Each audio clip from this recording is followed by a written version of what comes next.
नमस्कार दोस्तों।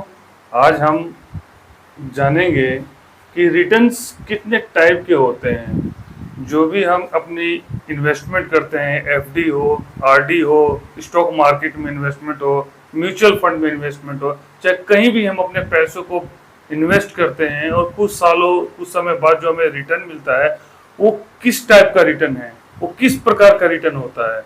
रिटर्न भी कई टाइप के होते हैं। तो आज हम जानेंगे रिटर्न कितने टाइप के होते हैं।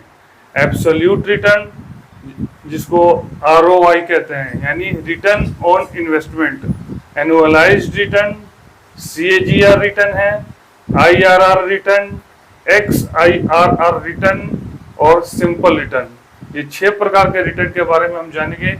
वीडियो को पूरा देखें और वीडियो को पूरा बने रहें। नमस्कार मेरे प्यारे इन्वेस्टर साथियों, मैं दीपक कुमार अपने YouTube channel investment IQ with Deepak Kumar के माध्यम से आप सभी लोगों के बीच में फाइनेंशियल इन्वेस्टमेंट लर्निंग से जुड़ी जानकारी लेकर एक बार फिर से आप लोगों के बीच में हाजिर हूँ। जो भी साथी इस वीडियो को देख रहे हैं वो एक लाइक और चैनल को सब्सक्राइब जरूर करें। वह कौन सा रिटर्न है जो हमें कुछ समय बाद हमारे इन्वेस्टमेंट यानी कि निवेश किए गए पैसों पर मिलता है। रिटर्न भी कई टाइप के होते हैं, कई प्रकार के होते हैं, जैसे कि आपने सुना होगा CAGR return, annualised return, XIRR return, IRR return, absolute return. तो आइए आज इसी के बारे में हम जानेंगे कि रिटर्न कितने टाइप के होते हैं, और या एसआईपी जब हम करते हैं या लमसम इन्वेस्टमेंट करते हैं उनमें किस टाइप के हमें रिटर्न देखने को मिलते हैं। मतलब रिटर्न कितने प्रकार के होते हैं उसकी आज हम अध्ययन करेंगे, उसके बारे में जानेंगे। वीडियो पर दोस्त साथियों पूरा बने रहें, तभी आपको ये सब समझ में आएगा। और आज का टॉपिक खास बहुत ही नॉलेज और इंटरेस्टेड वाला है। पहला है अपना एब्सोल्यूट रिटर्न, यानी कि इसको कहते हैं ROI, return on investment. Return कितने सालों बाद मिला है, इसमें टाइम की कैलकुलेशन नहीं की जाती। मतलब कि not calculate in time period return on investment. जो एब्सोल्यूट रिटर्न जो हमें मिलता है यानी आरओआई जिसको कहते हैं, इसमें हमें कितने सालों बाद, 5 साल, 4 साल, 8 साल, 10 साल बाद जो रिटर्न टोटल रिटर्न मिलता है उसमें हमें इसमें टाइम की कैलकुलेशन कुछ नहीं किया जाती। इसमें टाइम की गणना नहीं की जाती। इसमें हमें ये देखा जाता है हमने कितना इन्वेस्ट किया और जो हमें कितना मिला। इसमें देखा जाता है कि हमने इसमें कितना इन्वेस्ट किया और हमें कितना मिला। जो भी हमने स्टार्टिंग में लमसम इन्वेस्ट किया अमाउंट और हमें बाद में कितना मिला, भाई यही देखा जाता है। इसमें टाइम वैल्यू की कैलकुलेशन ही की जाती है। जैसे कि मान लीजिए अगर हमने 10,000 रुपये इन्वेस्ट किए और कुछ समय बाद हमें 16,000 रुपये मिला, तो इसकी जो कैलकुलेशन होगी वो हमें एब्सोल्यूट रिटर्न यानी आरओआई 60% की रिटर्न है। इसमें हमें टाइम से कोई लेना देना नहीं होता कि कितने साल में हमें 10,000 रुपये का 16,000 रुपये यानी 6,000 रुपये प्रॉफिट मिला। इसमें कोई टाइम वैल्यू नहीं है। इसमें देखा जाए तो हमें जो रिटर्न मिला है एब्सोल्यूट रिटर्न 60% के लमसम में मिला है। और ये कैसे कैलकुलेट किया जाता है, जैसे मान लीजिए हमने 10,000 रुपये इन्वेस्ट किए और पहले साल में हमें 12% मिला, दूसरे साल में 10% मिला, तीसरे साल में 14%, चौथे साल में 16% मिला और 5वें साल में 8% मिला। टोटल अगर हम इनकी कैलकुलेशन करें तो 5 साल में हमारे 60% बैठते हैं। तो 5 साल में हमारा 10,000 रुपया 16,000 रुपये बन गया। इस प्रकार इसमें एब्सोल्यूट रिटर्न यानी रिटर्न ऑन इन्वेस्टमेंट की कैलकुलेशन की जाती है। दूसरा अपना आता है एनुअलाइज्ड रिटर्न यानी सालाना वार्षिक रिटर्न, जो केवल पूरे 1 साल में कुल रिटर्न मिला। ये रिटर्न ओनली 1 साल का रिटर्न ही बताता है। ये जो एनुअलाइज्ड रिटर्न है केवल उस किसी खास पर्टिकुलर 1 साल का ही रिटर्न माना जाता है। ये अगर हमने अलग अलग साल, अलग अलग वर्षों में अगर रिटर्न कैलकुलेट करना है तो केवल 1 साल का ही ये रिटर्न बताएगा एनुअलाइज्ड रिटर्न। जैसे कि उदाहरण के लिए आपको बताते हैं कि किसी 1 साल का रिटर्न फर्स्ट ईयर का रहा 14%, तो कहा जाएगा कि एनुअलाइज्ड रिटर्न रहा है इसका 14%। ये केवल 1 साल का ही रिटर्न बताता है बस। जो किसी एक साल जो वार्षिक होता है उसका एक ही साल का रिटर्न कैलकुलेट करता है। सेकेंड ईयर में अगर हम कहा जाए तो 13% का रिटर्न है, तो कहा जाएगा कि इस साल का जो हमारा एनुअलाइज रिटर्न रहा है वो 13% रहा है। जबकि तीसरे साल में अगर रिटर्न हम देखे जाए तो 15% मिला है, तो कहा जाएगा कि इसका इस साल का थर्ड साल का जो एनुअलाइज रिटर्न है वो 15% है, यानी किसी एक साल का ही रिटर्न ये बताता है। अब आता है अपना तीसरा CAGR रिटर्न, जिसको कहते हैं कंपाउंडेड एनुअल ग्रोथ रिटर्न। ये रिटर्न आप लोगों ने हर जगह सुना होगा, देखा होगा, पढ़ा होगा। जो आप लोग इन्वेस्टमेंट करते हैं या म्यूचुअल फंड में इन्वेस्टमेंट करते हैं तो आप लोगों ने CAGR रिटर्न बहुत बार सुना और देखा होगा। आप लोगों को पता है कि ये जो CAGR रिटर्न है ये पूरे साल का निकलता है, पूरे साल का लगता है, और ये किसी खास 6 महीने 3 महीने या महीने में नहीं लगता। इसकी जो कैलकुलेशन होती है पूरे साल के हिसाब से होती है, महीने के हिसाब से नहीं होती है। इसको आम भाषा में कहा जाए तो इसको चक्रवर्ती ब्याज कहा जाता है। जैसे हमने किसी लाला से, पहले क्या होता था, लाला से हमने कुछ पैसे उधार लिए, वो पैसे पे हमारा ब्याज लगा, ठीक है, फिर अगले साल से फिर जो हमारा मूलधन और प्लस जो हम ब्याज है वो दोनों जोड़ के उसके ऊपर ब्याज लगा, तीसरे साल से फिर ये टोटल मूलधन और वो सारे ब्याज जोड़ के जो बना उसके ऊपर, मतलब ब्याज के ऊपर ब्याज, ब्याज के ऊपर ब्याज, इसी को कंपाउंडेड एनुअल ग्रोथ रिटर्न कहा जाता है। CAGR रिटर्न का निकालने का एक फार्मूला है। जो CAGR रिटर्न का फार्मूला ये है कि आप लोगों ने आम 10वीं 9वीं 10वीं की गणित में भी पढ़ा होगा कि मूलधन ब्रैकेट में 1 प्लस R, R का मतलब है दोस्तों रेट ऑफ रिटर्न, कितना रिटर्न मिल रहा है, ठीक है, रेट ऑफ रिटर्न यानी दर, कितनी दर से हमें जो ब्याज मिलेगा, बटा में 100, फिर ये स्क्वायर T मतलब टाइम, मूलधन ब्रैकेट में 1 प्लस R मतलब रेट ऑफ रिटर्न बटे में 100 ब्रैकेट क्लोज, ऊपर स्क्वायर T यानी टाइम, कितने समय अवधि के लिए। चलिए अब इसको एग्जांपल करके देखते हैं। आइए इसको एक फार्मूले से समझते हैं कि मान लीजिए हमने 10,000 रुपये इन्वेस्ट किए 3 साल के लिए और रेट ऑफ रिटर्न मानते हैं 10%, तो हमारा फार्मूले के अकॉर्डिंग, CAGR फार्मूले के अकॉर्डिंग 10,000 रुपये ब्रैकेट में 1 प्लस रेट ऑफ रिटर्न मतलब दर 10% है बटे में 100 ब्रैकेट क्लोज, और 3 मतलब टाइम वैल्यू हो गई 3। तो जब हम इस फॉर्मूले के तहत कैलकुलेट करते हैं तो हमारी वैल्यू आती है 13,310 रुपये, यानी कि 10,000 रुपये अगर हम इन्वेस्ट करते हैं 3 साल के लिए रेट ऑफ रिटर्न 10% के अकॉर्डिंग, तो CAGR के हिसाब से हमारा रिटर्न बनता है 13,310 रुपये। इसे आम नॉर्मल में हम कैलकुलेट करें, जैसे मान लीजिए पहले साल हमने इन्वेस्ट किया 10,000 रुपये, ठीक है, 10,000 रुपये फर्स्ट ईयर इन्वेस्ट किया, तो 10,000 के ऊपर हमारा रिटर्न कितना है CAGR 10%, तो 10,000 का 10% पहले साल में 11,000 बना, ठीक है। फिर दूसरे साल में ये 11,000 रुपये इन्वेस्ट किया और इसके ऊपर 10% हमारा दूसरे साल में रिटर्न 10% रिटर्न बना, तो टोटल हमारी वैल्यू हो गई 12,100 रुपये, ठीक है। तीसरे साल में फिर ये 12,100 रुपये के ऊपर 10% का रिटर्न रेट ऑफ रिटर्न मिला, तो हमारी वैल्यू बन गई 13,310 रुपये। ये मतलब एक साधारण नॉर्मल प्रक्रिया है, क्योंकि CAGR में हमारा जो पहले साल में इंटरेस्ट बनता है, जो ब्याज बनता है, वो मूलधन में जुड़ जाता है, और फिर दूसरे साल से ब्याज और मूलधन जोड़ के जो वैल्यू बनती है वो फिर उसके ऊपर उतना रिटर्न मिलता है। फिर उस पर जो रिटर्न मिलेगा दूसरे साल में, वो टोटल दूसरे साल के मूलधन और दूसरे साल में मिले ब्याज जुड़ के फिर तीसरे साल में उसके ऊपर रिटर्न कैलकुलेट की जाती है, यानी कि ब्याज के ऊपर ब्याज। ये हमारा एक नॉर्मल प्रक्रिया थी जो हमने कैलकुलेट करी, यानी 3 साल में हमें जो रिटर्न मिला है 10,000 रुपये 13,310, यानी 3,310 रुपये का प्रॉफिट हुआ है। इस प्रकार CAGR रिटर्न कैलकुलेट किया जाता है। CAGR return not apply in SIP। CAGR return जो है SIP पे कैलकुलेट नहीं किया जा सकता। CAGR return not apply in SIP। जो CAGR रिटर्न हम लोगों को मिलता है वो SIP पे लागू नहीं होता।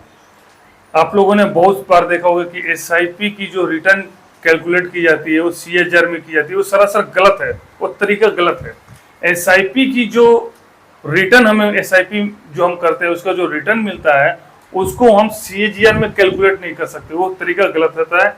ये रिटर्न लागू होता है केवल लमसम इन्वेस्टमेंट अमाउंट पे। जो सीएजीआर रिटर्न जो हम कैलकुलेट करते हैं वो एक मुश्त कभी हमने अमाउंट जमा कराया, इन्वेस्ट किया, जैसे 50,000, 1 लाख, 2 लाख, 10 लाख, 1 करोड़, जो भी हमने अमाउंट कभी इन्वेस्ट किया एक बार, यानी लमसम एक बार जो हमने अमाउंट इन्वेस्ट किया उसके ऊपर जो हमें रिटर्न मिलता है उस पे सीएजीआर कैलकुलेट होता है। यानी सीएजीआर जो है कंपाउंडेड एनुअल ग्रोथ रिटर्न, ये लमसम अमाउंट इन्वेस्टमेंट पर कैलकुलेट होता है, ना कि एसआईपी पर। एसआईपी पर सीएजीआर रिटर्न कैलकुलेट नहीं होता है।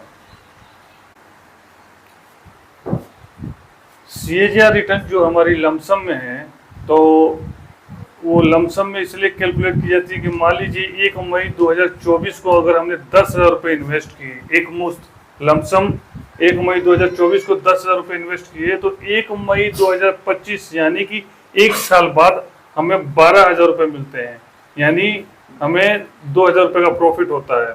तो सीएजीआर रिटर्न हुआ हमारा 20% एक साल का, ठीक है, 1 साल का सीएजीआर रिटर्न हुआ।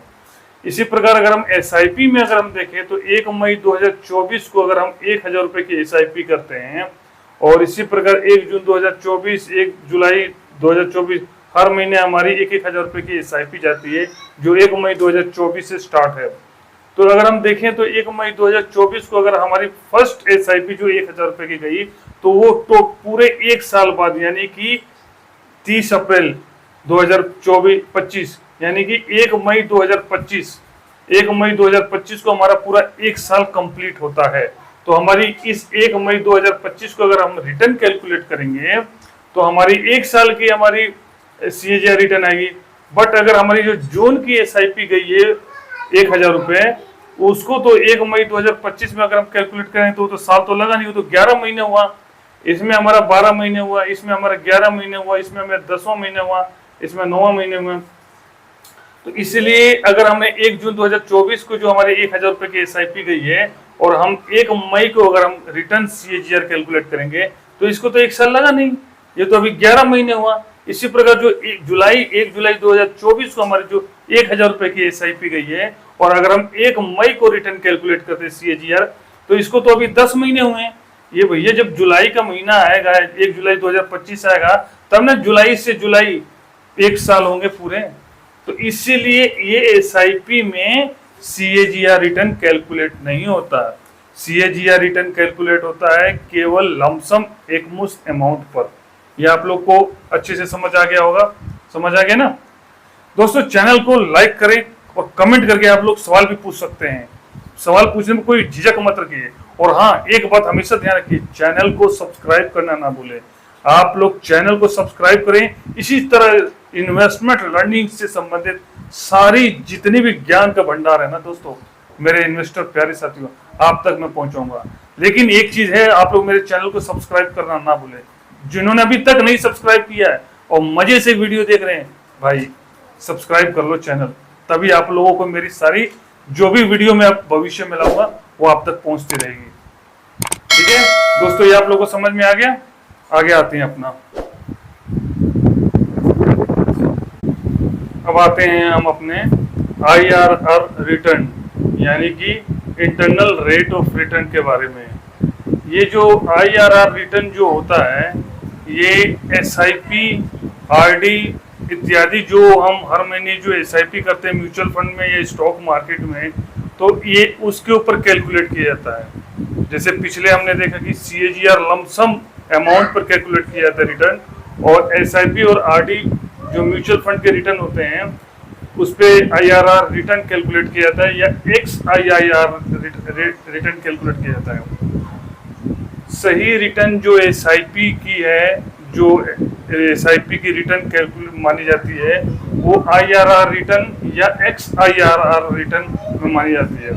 ये देखते हैं कैसे कि मान लीजिए हम हर महीने 1 तारीख की 1 जनवरी 2024 से एसआईपी स्टार्ट करते हैं 1,000 रुपये पर मंथ के, और हर महीने 1 तारीख फिक्स डेट है हमारा, यानी हर एक महीने 1 तारीख को फिक्स डेट है कि हमारे बैंक अकाउंट से 1,000 रुपये कट जाएंगे।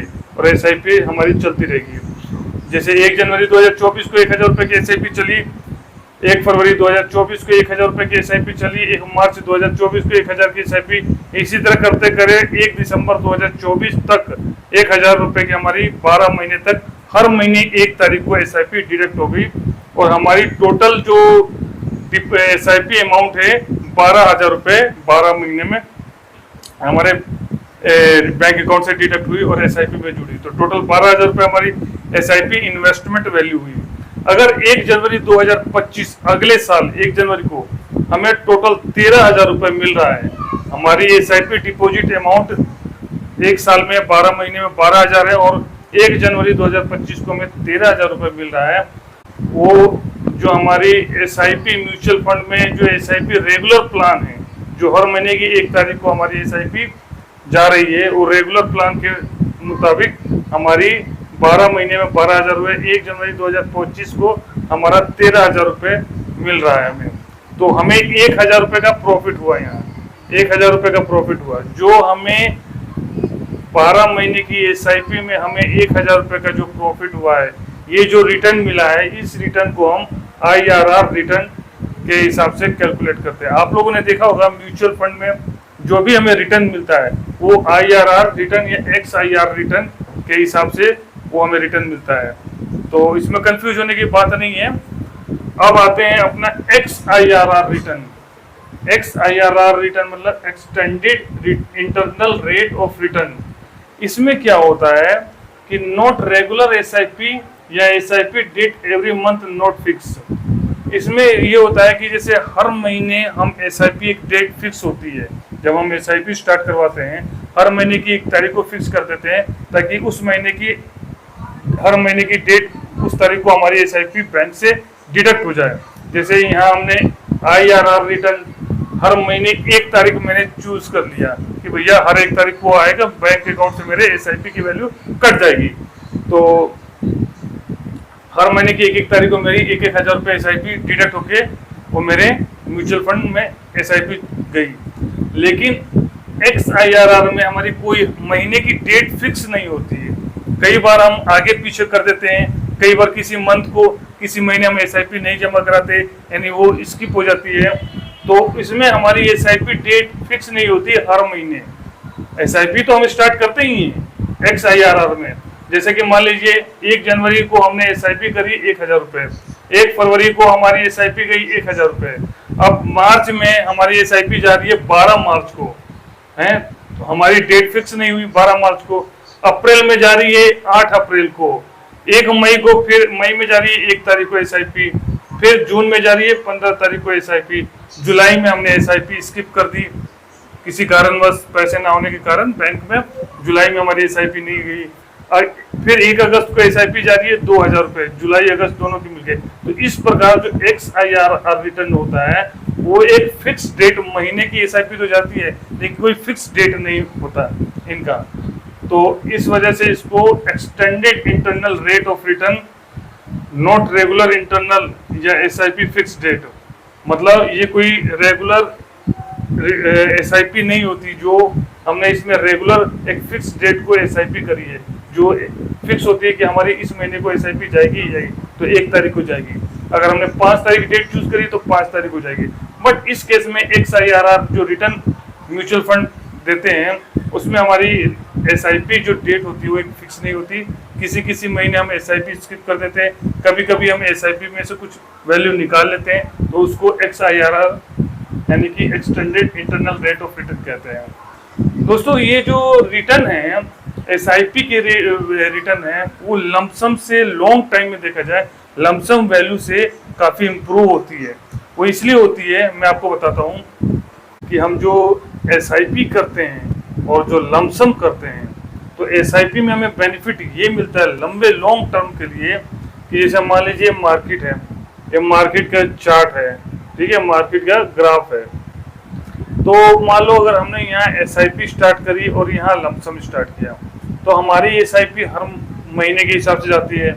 मान लीजिए पहले महीने की SIP हमारी ये गई, ये हमारा चार्ट गया, मार्केट बढ़ा थोड़ा सा गिरा। दूसरे महीने में SIP हमारी गई, मार्केट ये बढ़ा तीसरे महीने की SIP यहाँ गई, मार्केट फिर गिरा, चौथे महीने की SIP यहाँ गई, मार्केट ऐसे फिर नीचे गिरा, पांचवें महीने की SIP यहाँ गई, फिर मार्केट बढ़ा, थोड़ा सा गिरा, छठे महीने की SIP यहाँ गई, मार्केट ने लंबी छलांग लगाई, सातवें महीने की SIP यहाँ गई, फिर मार्केट गिरा, आठवें महीने की SIP यहाँ गई, फिर मार्केट बढ़ा, नौवें महीने की SIP यहाँ गई, फिर मार्केट गिरा, 10वें महीने की SIP। इस प्रकार जो है ना, हम एवरेज SIP में अपनी एवरेज करते जाते हैं। मार्केट तो बढ़ रही है ठीक है, लेकिन मार्केट अगर हम SIP हर महीने कर रहे हैं, जो जिस डेट पे कर रहे हैं, तो ये कोई जरूरी नहीं है कि मार्केट उस डेट को बढ़ी हो, मार्केट गिरी भी तो हो सकती है। और मार्केट जितना हम डिप में बाय करेंगे उतना हम एवरेजिंग अपने को करेंगे, इन्वेस्टमेंट को एवरेज करेंगे। तो SIP में फायदा यही होता है कि हमेशा मार्केट बढ़ती नहीं है, गिरे हुए मार्केट में भी जिस डेट को हमारी SIP जाएगी, उस मान लो अगर ये इस डेट को हमारी SIP जाती है, तो इस डेट को मार्केट गिरी हुई है, यानी कि गिरे हुए डेट में भी हम SIP करते हैं, जिसके कारण हम एवरेजिंग कर लेते हैं। बट लमसम में क्या होता है कि लमसम में हमने एक मुश्त पैसा लगा दिया, आराम से बैठ गए, कोई टेंशन नहीं, तो लमसम अमाउंट हमेशा बढ़ेगा, लेकिन वो एवरेजिंग नहीं होगा, क्योंकि वो गिरे हुए मार्केट में नहीं SIP होगा। जबकि हम SIP तो गिरे हुए मार्केट में कर रहे हैं, और लमसम में क्या है, लमसम एक एवरेज के अकॉर्डिंग ये अपना बढ़ता है। तो SIP जो है अच्छा रिटर्न, बढ़िया रिटर्न जनरेट करके देती है लंबे समय में लमसम के मुकाबले। और SIP की रिटर्न कैलकुलेट होता ही है IRR और XIRR रिटर्न के हिसाब से, जबकि लमसम में जो हम अमाउंट इन्वेस्ट करते हैं वो CAGR के हिसाब से उसका रिटर्न कैलकुलेट होता है। ठीक है, अब जरा देखते हैं सिंपल रिटर्न, यानी हम भाषा में कहेंगे साधारण ब्याज। जैसे मैथ में आप लोगों ने 9वीं 10वीं के मैथ में पढ़ाए होंगे, सिंपल रिटर्न साधारण ब्याज, इसका फॉर्मूला होता है मूलधन गुणा में दर गुणा में समय बट्टा में 100। मान लीजिए मूलधन हमारा 1000 रुपये है, ठीक है, लमसम मूलधन जब हम एक बार इन्वेस्ट करते हैं, मूलधन 1000 रुपये है, रेट ऑफ रिटर्न हमारा 10% है, और टाइम समय लेते हैं 4 साल। तो इस फार्मूले के अकॉर्डिंग हमारा जो ब्याज बनेगा 4 साल में, 1000 रुपये मूलधन के ऊपर 10% रिटर्न देंगे 400 रुपये। वो कैसे बनेगा, फर्स्ट ईयर हमारा 1000 रुपये हमने डिपॉजिट किया, ठीक है, उसका 10% रहा 100 रुपया, ठीक है, डिपॉजिट करके पहले साल हमने छोड़ दिया, तो पहले साल में 1000 का 10% 100 रुपये, दूसरे साल में भी 1000 का 10% 100 रुपये, तीसरे साल में भी 1000 का 10% 100 रुपये, और चौथे साल में भी 1000 का 10% 100 रुपये, यानी टोटल किया जाए टोटल इंटरेस्ट हमारा हुआ 400 रुपये 4 साल में, साधारण सिंपल इंटरेस्ट के थ्रू। अब यही डिफरेंस करते हैं जरा एक अपने CAGR रिटर्न के हिसाब से, जो हमारा CAGR रिटर्न है, तो इसका फॉर्मूला तो आप लोगों को हमने पहले बताया था, मूलधन गुणा में bracket 1 plus rate of return बटा में 100 ब्रैकेट क्लोज स्क्वायर के T यानी समय। यहाँ R का मतलब रेट ऑफ रिटर्न, दर से, किस रिटर्न से हमें रिटर्न मिल रहा है, और T का मतलब टाइम। तो एक देखा जाए तो ये सिंपल इंटरेस्ट था, ठीक है, ये कंपाउंडेड एनुअल ग्रोथ रिटर्न के हिसाब से देखा जाए, अगर हम लमसम फर्स्ट ईयर 1000 रुपये डिपॉजिट करते हैं तो इसका 10% ब्याज बना 100 रुपये, ठीक है, एक साल में हमारा 1000 के ऊपर 10% की रिटर्न से 100 रुपये ब्याज बना। अब दूसरे साल हमारी जो 1000 रुपये लमसम अमाउंट था, ये ब्याज उसमें जुड़ जाएगा, यानी 1000 में ये 100 रुपये जुड़ गया, 1100 रुपये हुआ ब्याज जुड़ के, पहले साल का ब्याज जुड़ के हमारे मूलधन में, फिर दूसरे साल का 10% रिटर्न बनेगा, यानी जो बनेगा 110 रुपये, ठीक है। इसी प्रकार ये ब्याज दूसरे साल का है, ये ब्याज हमारा जुड़ जाएगा, और तीसरे साल के जो हमारा रिटर्न कैलकुलेट होगा, वो हमारा मूलधन क्या था, 1210 रुपये मूलधन था, एक मिनट, हाँ, ये हमारे 1100 रुपये मूलधन था दूसरे साल का, और ब्याज हमारा दूसरे साल में बना 110 रुपये, तो ये दोनों जोड़ेंगे तो ये हमारा 1210 रुपये बना तीसरे साल का मूलधन। तो इसका 10% निकाला तो 121 रुपये ब्याज आया, इस पूरे साल तीसरे साल के एंड में 121 रुपये ब्याज आया। अब चौथे साल का मूलधन कैसे होगा, तीसरे साल का हमारा जो मूलधन था 1210 रुपये और ब्याज था 121 रुपये, तो ये दोनों जुड़ के चौथे साल का मूलधन 1331 रुपये आया, इसका 10% निकालेंगे तो 133 रुपये आया, ठीक है। जब हम चारों साल के जो इनके रिटर्न को कैलकुलेट करते हैं तो हमारा जो CAGR रिटर्न आ रहा है, मतलब टोटल इंटरेस्ट में 464 आ रहा है, कंपाउंडिंग के थ्रू 464 और सिंपल इंटरेस्ट में 400 रुपये। अब आप देखिए कहाँ इंटरेस्ट ज़्यादा है, सिंपल इंटरेस्ट में या CAGR इंटरेस्ट में। एब्सोल्युटली हमारा जो CAGR रिटर्न है कंपाउंडिंग के थ्रू हमारे पैसे दुगने। ये तो दोस्तों 4 साल की बात रही। SIP में नहीं, जो लमसम अमाउंट इन्वेस्टेड होता है उनको लंबे समय में 25-30 साल तक छोड़ दिया जाए तो वो हमारी कंपाउंडिंग के थ्रू हमारे ब्याज के ऊपर ब्याज, उसके ऊपर ब्याज लगता ही जाता है इसी प्रकार। तो दोस्तों आशा करता हूँ आप लोगों को आज सभी प्रकार के रेट ऑफ रिटर्न के बारे में समझ में आ गया होगा, और नए साथी जितने भी हैं इस वीडियो को देख रहे हैं जिन्होंने चैनल सब्सक्राइब नहीं किया है वो चैनल को सब्सक्राइब करें, लाइक करें, कमेंट करें, और हाँ, इस वीडियो को शेयर करना ना भूलें।